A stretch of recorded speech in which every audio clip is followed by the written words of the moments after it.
तेनाली रामा हर बार अपने दिमाग का इस्तेमाल करके ऐसा कुछ करते थे कि विजयनगर के महाराज कृष्णदेव राय दंग रह जाते थे।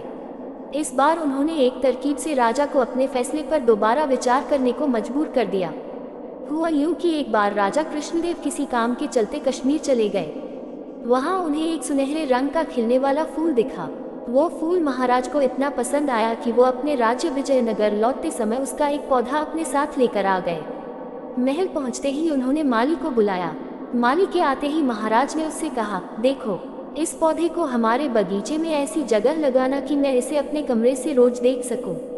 इसमें सुनहरे रंग के फूल खिलेंगे जो मुझे काफी पसंद हैं। इस पौधे का काफी ख्याल रखना, अगर इसे कुछ भी हुआ तो तुम्हें प्राणदंड भी मिल सकता है। माली ने सिर हिलाते हुए राजा से पौधा लिया और उनके कमरे से दिखने वाली जगह में उसे लगा दिया। दिन रात माली उस फूल का खूब ख्याल रखता था। दिन जैसे ही बीतते गए उसमें सुनहरे फूल खिलने लगे।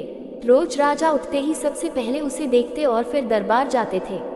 अगर किसी दिन राजा को महल से बाहर जाना पड़ता था तो उस फूल को न देख पाने के कारण उनका मन दुखी हो जाता था। एक दिन जब राजा सुबह उस फूल को देखने के लिए अपनी खिड़की पर आए तो उन्हें वो फूल दिखा ही नहीं। तभी उन्होंने माली को बुलवाया। महाराज ने माली से पूछा, वो पौधा कहाँ गया? मुझे उसके फूल क्यों दिख नहीं रहे हैं? जवाब में माली ने कहा, महाराज, उसे कल शाम को मेरी बकरी खा गई। इस बात को सुनते ही उनका गुस्सा 7वें आसमान पर पहुंच गया। उन्होंने सीधे राजमाली को 2 दिन बाद मौत की सजा सुनाने का आदेश दे दिया। तभी वहां सैनिक आए और उसे जेल में डाल दिया। माली की पत्नी को जैसे ही इस बारे में पता चला, वो दरबार में राजा से फरियाद करने पहुंची। गुस्से में महाराज ने उसकी एक बात न सुनी। रोते रोते वो दरबार से जाने लगी। तभी एक व्यक्ति ने उसे तेनाली रामा से मिलने की सलाह दी। रोते हुए माली की पत्नी ने तेनाली रामा को अपने पति को मिली मौत की सजा और उस सुनहरे फूल के बारे में बताया। उसकी सारी बात सुनकर तेनाली रामा ने उसे समझा बुझाकर घर भेज दिया। अगले दिन गुस्से में माली की पत्नी उस सुनहरा फूल खाने वाली बकरी को चौराहे में ले जाकर डंडे से पीटने लगती है। ऐसा करते करते बकरी अधमरी हो गई। विजयनगर राज्य में पशुओं के साथ इस तरह का व्यवहार करना मना था।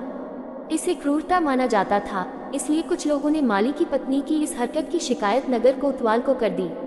सारा मामला जानने के बाद नगर कोतवाल के सिपाहियों को पता चला कि यह सब माली को मिले दंड की वजह से वो गुस्से में कर रही है। ये जानते ही सिपाही इस मामले को दरबार में लेकर गए। महाराज कृष्णदेव राय ने पूछा कि तुम एक जानवर के साथ इतना बुरा व्यवहार कैसे कर सकती हो? ऐसी बकरी जिसके कारण मेरा पूरा घर उजड़ने वाला है, मैं विधवा होने वाली हूँ और मेरे बच्चे अनाथ होने वाले हैं, उस बकरी के साथ कैसा व्यवहार करूँ महाराज? माली की पत्नी ने जवाब दिया। महाराज कृष्णदेव राय ने कहा, तुम्हारी बात का मतलब मैं समझ नहीं पाया। ये बेजुबान जानवर तुम्हारा घर कैसे उजाड़ सकता है? उसने बताया, महाराज, ये वही बकरी है जिसने आपके सुनहरे पौधे को खा लिया था। इसकी वजह से आपने मेरे पति को मौत की सजा सुना दी है। गलती तो इस बकरी की थी, लेकिन सजा मेरे पति को मिल रही है। सजा असल में इस बकरी को मिलनी चाहिए, इसलिए मैं ऐसे डंडे से पीट रही थी। अब महाराज को ये बात समझ आई कि गलती माली की नहीं बल्कि बकरी की थी। ये समझते ही उन्होंने माली की पत्नी से पूछा कि तुम्हारे पास इतनी बुद्धि कैसे आई कि इस तरह से मेरी गलती के बारे में समझा सको? उसने कहा कि महाराज, मुझे रोने के अलावा कुछ भी नहीं सूझ रहा था। ये सब मुझे पंडित तेनाली रामा जी ने समझाया है। एक बार फिर राजा कृष्णदेव राय को तेनाली रामा पर गर्व महसूस हुआ और उन्होंने कहा कि तेनाली रामा, तुमने मुझे एक बार फिर बड़ी गलती करने से रोक दिया। ये कहते ही महाराज ने माली का मृत्यु दंड का फैसला वापस लेते हुए उसे जेल से रिहा करने का आदेश दिया। साथ ही तेनाली रामा को उनकी बुद्धि के लिए 50,000 स्वर्ण मुद्राएं उपहार के रूप में दी। कहानी से सीख, समय से पहले कभी भी हार नहीं माननी चाहिए। कोशिश करने से बड़ी मुसीबत से निपटा जा सकता है।